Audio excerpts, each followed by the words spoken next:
It's Sunday night and we got 6 games for you all wrapped up and ready to go. Let's get right to it. My name is Andrea Sachenko and you're watching the KHL Update. How about a trip to the East for starters? Admiral play host to Spartak tonight. We go to Vityaz Arena for the action. The Sailors break the ice meter for the opening period. 20-year-old rookie Daniil Gudik scores his first career KHL goal. The red and white even it up 8 minutes into the following frame. Nikolai Chibikin finishes off the cross-ice feed by Yuri Letzera. Admiral regained the lead later in the period as they scored 2 goals in quick succession. Dinar Hamidulin beats Alexei Krasikov with a shot from the face-off dot. And 2 minutes later, Kamil Fazolzyanov puts the puck on net off the wall and it finds a way in. The hosts have a 3-1 advantage after 40 minutes of play. Spartak pulled back to within 1 early in the third. Breakout fumble and Maxim Tsiplakov makes it a 3-2 hockey game. But midway through the frame, Gudik scores his second of the night. Look at him shoot that thing from his knees. The Virtus make things interesting late in regulation as Avangard converts on a penalty shot, but that's all they can do. Amur holds on to the lead and take 2 points on home ice. 4-3 is your final.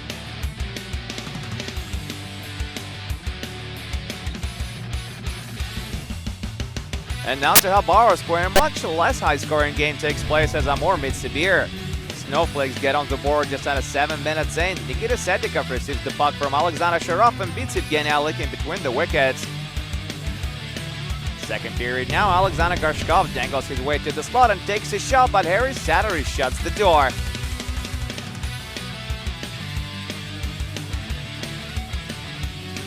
Early in the third frame, Gleb Zuranov attempts a similar move on a power play and gets the same result.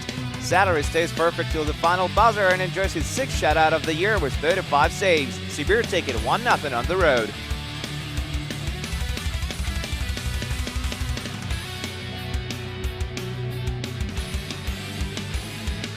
We're off to Magnitogorsk now for the second meeting between Barys and Metallurg in 2022. Kazakhstan team won 3-2 4 days ago and they get on the board first in this one. Alehan Asadov slides it into the Yonin net just 8 seconds in. Magnitka bring it back to even midway through the period. Former Peterborough repeat Nikita Korostilov celebrates his 18th goal of the season. Barys regained the lead 8 minutes into the following period. Jakub Lila's first shot is blocked, but he scores on the follow-up attempt. The Virtus have a chance to improve their lead right after that, but Yuka Olkinora comes across with this spectacular save. The hosts tied up again a few minutes later. Brandon Leipzig gains speed, shoots and finds the back of the net. But Barys make it 3-2 less than a minute later. Anton Sagadeyev is Johnny on the spot to tack home the rebound. Metallurg convert on a power play 7 minutes into the third frame to tie it up at 3s, and these two will have to go the extra mile. This is how it ends. Lyndon Vey plays give and go with Jakub Lilia and nets the winner. Barys beat Metallurg again, this time 4-3 on the road.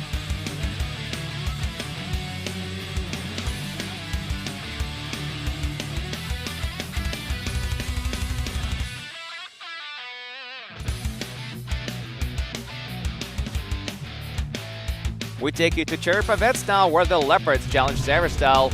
The hosts get on the board 8 minutes in. David Dumbatze gets his 8th goal of the year off a nice setup by Igor Guraskin. Sochi almost responded in the last minute of the period, but Nikita Feoktistov isn't robbed by Vladislav Podipolsky. Severstal doubled their lead early in the second. Ilya Koklov takes a shot from the blue line and it sees through Magnus Hellberg. They make it a 3-0 hockey game before the period expires. Igor Morozov drops down low and scores his 3rd goal against Sochi this season. Local faves extend the lead to 4-0 just under 5 minutes into the third. Nikita Makeyev finds a way to slip it onto Hellberg.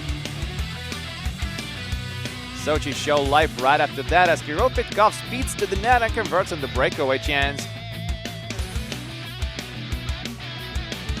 And with just a handful of seconds remaining in regulation, Ivan Morozov scores on a power play, but it doesn't matter much in the big picture. Severstal take it 4-2 on home ice.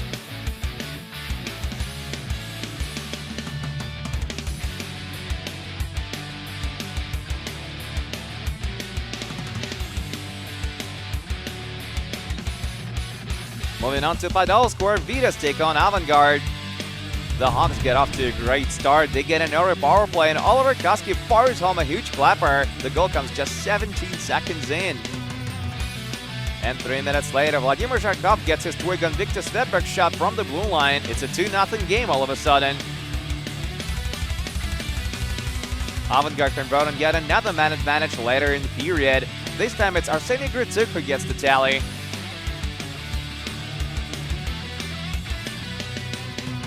Vityaz get a goal back as they convert on a power play in the second period. Nika Oyamaki adds another marker to his ever-growing total. He's got 29 on the season. But the Hawks put it away early in the third. It doesn't happen very often, but here it is. Ilya Kablakov extends the lead and gives us the final count. Avangard 4, Vityaz 1.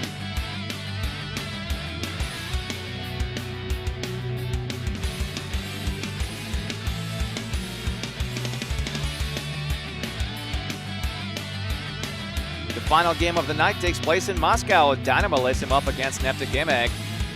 The Wolves strike first. Defenseman Ruslan Petryshev drops to the hash marks and scores his very first goal on the K.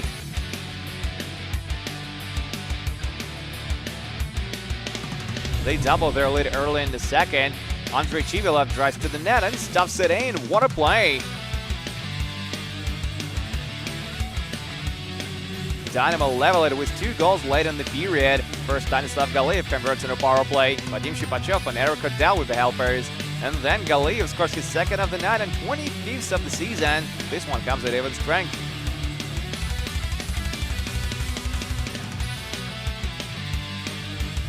Eric Odell puts Dynamo in the lead early in the third. He's got 13 goals on the season now.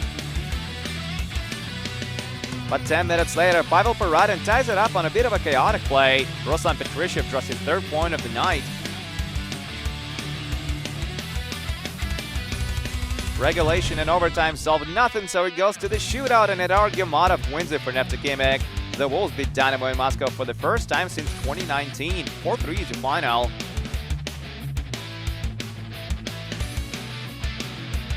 And that's it for the KHL update, but do come back tomorrow for 2 more games. Sibir will face Amur once again, while Kunlun Red Star will host Traktor. My name is Andrea Sachenko. Thank you guys so much for watching, and I'll see you again soon.